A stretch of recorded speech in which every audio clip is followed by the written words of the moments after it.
अरे भाई, इस वीडियो में आपने देखा था कि 1900 तक क्या हुआ था। 1900 के बाद बहुत सी तब्दीलियाँ आईं। जैसे आल इंडिया मुस्लिम लीग की बुनियाद शेख मुस्तफ़ा ने 30 दिसंबर 1906 को बंगाल की तकसीम के बाद शाहबाग ढाका के मशरकी बंगाल में सालाना आल इंडिया मोहम्मदन एजुकेशन कॉन्फ्रेंस के मौके पर रखी थी। इजलास में 3000 मंदोबीन ने शिरकत की और उसकी सदारत नवाब वक़ारुल मलिक ने मुसलमानों की मफादात की तहफ़्फ़ुज़ की मसाइल पर तवज्जो दी और एक प्रोग्राम को हतमी शक्ल दी। एक करारदाद जो नवाब सलीमुल्लाह ने पेश की और हकीम अजमल खान ने उसकी तायीद की। नवाब वक़ारुल मलिक क़दामत पसंद ने ऐलान किया कि मुल्क की कुल आबादी के मुकाबले में मुसलमान सिर्फ 5वीं तादाद में हैं, और ये बात ज़ाहिर है कि अगर दराज में हिंदुस्तान में बरतानी हुकूमत का वजूद ख़त्म हो जाता है, हिंदुस्तान की हुकूमत उसी बिरादरी की हाथ में चली जाएगी जो कि हमसे तकरीबन 4 गुना बड़ा है। हमारी जान, हमारी अमलाक, हमारी इज़्ज़त और हमारा ईमान सब कुछ शदीद ख़तरात लायक होंगे। जबकि अब भी एक ताकतवर बरतानिया इंतज़ामिया अपने राया की हिफाजत कर रही है। हम मुसलमानों को उसका सामना करना पड़ेगा। अपनी मफादात को अपने पड़ोसियों की गिरफ्त से महफूज रखने में सबसे संगीन मुश्किलात हैं। मौलाना मोहम्मद अली की तहरीर करदा ग्रीन बुक में लीग का आइन और उसूल मौजूद थे और दीगर हिंदुस्तानियों के दरमियान अफ़हाम और तफ़हीम को फ़रोग़ देने, हुकूमत की इक़दामात के बारे में मुस्लिम और हिंदुस्तानी बरादरी को बड़े पैमाने पर तालीम देना।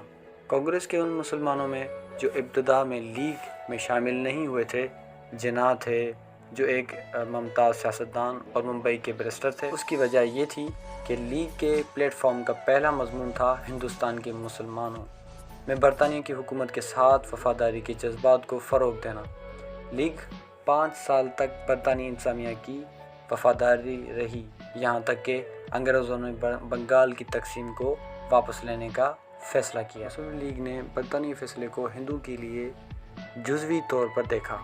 1907 में इंडियन नेशनल कांग्रेस के तहरीक के अंदर हिंदुस्तान सख्त गीर लोगों का एक आवाज़ ग्रुप से अलग हो गया और खुलकर हिंदू नवाब तहरीक को आगे बढ़ाना शुरू कर दिया। लाला लाजपत राय, गंगाधर तिलक और बपन चंद्र पाल के मशहूर ट्रियोमाइटर ने की। उनका असर व रसूख दूसरे हम ख्याल हिंदुओं में तेज़ी से फैल गया। उन्होंने उसे हिंदू कौम परस्ती कहा और ये मुसलमानों के लिए शदीद तशवीश का बायस बन गया। तायम जिन्ना ने 1913 तक लीग में शमूलियत इख्तियार नहीं की। जब पार्टी ने 1905 के बंगाल की तकसीम को वापस लेने के बरतानवी फैसले के ख़िलाफ़ रद्द अमल के तौर पर अपने प्लेटफॉर्म तब्दील करके हिंदुस्तानी आज़ादी में से एक बना दिया, जिसे लीग ने बंगाली मुसलमानों के साथ गद्दारी करार दिया।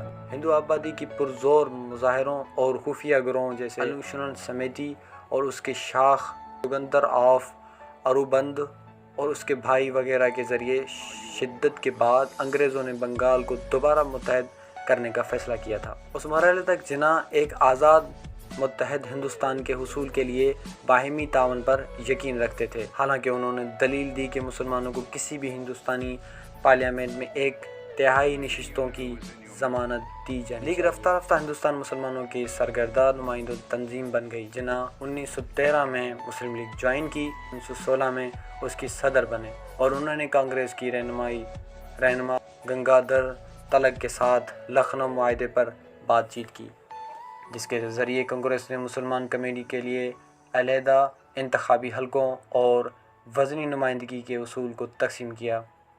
तायम जिन्ना ने 1920 में कांग्रेस से उस वक्त ताल्लुक़ तोड़ दिया जब कांग्रेस के रहनुमा मोहनदास गांधी ने अंग्रेज़ों के ख़िलाफ़ अदम तावन की तहरीक की खिलाफ वर्जी करने वाले कानून का आगाज़ किया। तौर पर कानून पसंद जिन्ना ने मुस्तरद कर दिया।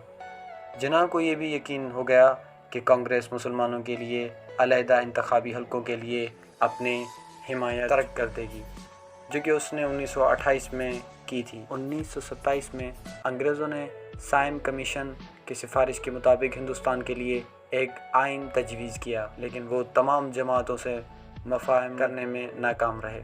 उसके बाद अंग्रेज़ों ने मामला लीग और कांग्रेस के हवाले कर दिया और 1928 में दिल्ली में आल پارٹی بلائی گئی۔ یہ کوشش ناکام رہی، لیکن 2 اور کانفرنسیں ہوئیں اور مئی میں بمبئی کانفرنس میں اس بات پر اتفاق ہوا کہ ایک چھوٹی کمیٹی آئین پر کام کرے۔ کانگریس کے ممتاز رہنما موتی لال نہرو نے اس کمیٹی کی سربراہی کی، جس میں 2 مسلمان سید علی امام اور شعیب قریشی شامل تھے۔ موتی لال کے بیٹے پنڈت جواہر لال نہرو اس کے سیکریٹری تھے۔ لیگ نے کمیٹی کے رپورٹ نام نہاد نہرو رپورٹ کو مسترد کر دیا، یہ دلیل دیتے ہوئے کہ اس کی تجاویز میں مسلمانوں کو بہت کم نمائندگی 1/4 دی گئی تھی۔ لیگ نے مکنن میں کم از کم 1/3 نمائندگی کا مطالبہ کیا تھا۔ رپورٹ کو پڑھنے کے بعد جناح نے ریاستوں سے علیحدگی کا اعلان کیا اور کانگریس اور لیگ کے درمیان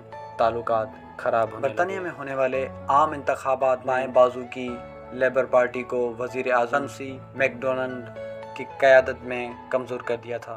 مزید برآں پہلی جنگ عظیم کے نتائج سے لیبر پارٹی کی حکومت پہلے ہی کمزور ہو چکی تھی، اس نے برطانوی ہندوستان میں خود مختار حکومت کی طرف پیش رفت کی نئی امیدوں کو ہوا دی۔ در حقیقت موہن داس کے گاندھی نے برطانوی ہندوستان میں خود حکومت کی خیال کو دبانے کے لیے لندن کا سفر کیا اور تمام ہندوستانیوں کی نمائندگی کرنے کا دعویٰ کیا، جبکہ مسلمان لیگ کو فرقہ وارانہ اور تفرقہ انگیز قرار دیتے ہوئے تنقید کی۔ سائمن کمیشن کی رپورٹ کا جائزہ لینے کے بعد ہندوستان کانگریس نے گاندھی کی قیادت میں پیمانے پر سول نافرمانی کی تحریک شروع کی۔ مسلم لیگ نے سائمن رپورٹ پر اپنی رائے محفوظ رکھتے ہوئے اعلان کیا کہ یہ رپورٹ حتمی نہیں ہے اور معاملات کا فیصلہ ہندوستان میں تمام کمیونٹیز کے نمائندگی کرنے والے رہنماؤں سے مشاورت کے بعد کیا جانا چاہیے۔ گول میز کانفرنس منعقد ہوئی، لیکن ان میں بہت کم کامیابی حاصل ہوئی کیونکہ گاندھی اور لیگ کسی سمجھوتے تک پہنچنے میں ناکام رہی تھی۔ گول میز کانفرنس کے واقعات کا مشاہدہ کرتے ہوئے جناح سیاست اور خاص طور پر کانگریس جیسی مرکزی دائرے کے جماعتوں کو اقلیتی ترجیحات کے حوالے سے حساس بنانے سے مایوس ہو چکے تھے۔ اسی دوران 1930 میں ممتاز ادیب اور شاعر محمد علی اقبال نے ایک علیحدہ اور خود مختار قومی ریاست کا مطالبہ کیا۔ ہندوستان مختلف نسلوں سے تعلق رکھنے والی، مختلف زبانوں بولنے والی اور مختلف مذہبوں کے ماننے والے انسان گروہوں کا ایک بڑا عزم ہے۔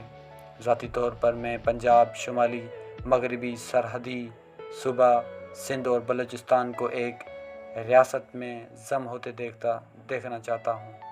الہ آباد ایڈریس میں ڈاکٹر محمد علی اقبال کے جملے۔ برطانوی سلطنت کے اندر خود حکومت یا برطانوی سلطنت کے بغیر ایک مضبوط شمالی مغربی ہندوستانی مسلمان ریاست کی تشکیل میری نزدیک کم از کم شمالی مغربی ہندوستان کے مسلمانوں کی آخری منزل ہے۔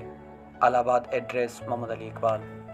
قومی ریاست کا نام کیمبرج یونیورسٹی کے سیاست کے طالب علم اور مسلمان قومی پرست رحمت علی نے واضح کیا۔ 28 جنوری 1933 کو پیمفلٹ ناؤ یا کبھی نہیں میں ناؤ اور نیور میں شائع ہوا تھا۔ قومی ریاست کا نام بننے کے بعد علی نے دیکھا کہ شمالی مغربی ہندوستان میں مسلمانوں کی وطن کے نامور سے ناؤ اور نیور کی شائع کے بعد ہندو پریس نے اس پر شدید تنقید کی اور اس میں لفظ پاکستان استعمال کیا گیا۔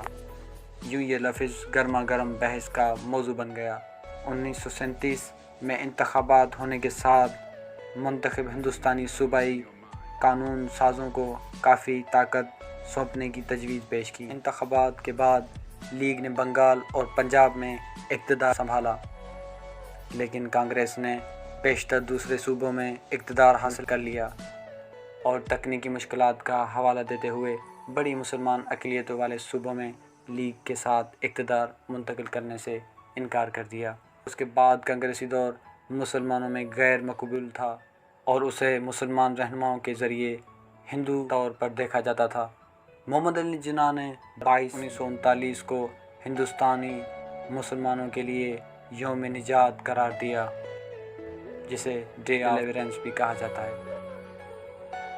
اس کا مقصد کانگریس پارٹی کے تمام اراکین کی صوبائی اور مرکزی دفاتر سے استعفیٰ دینے کا جشن منایا تھا۔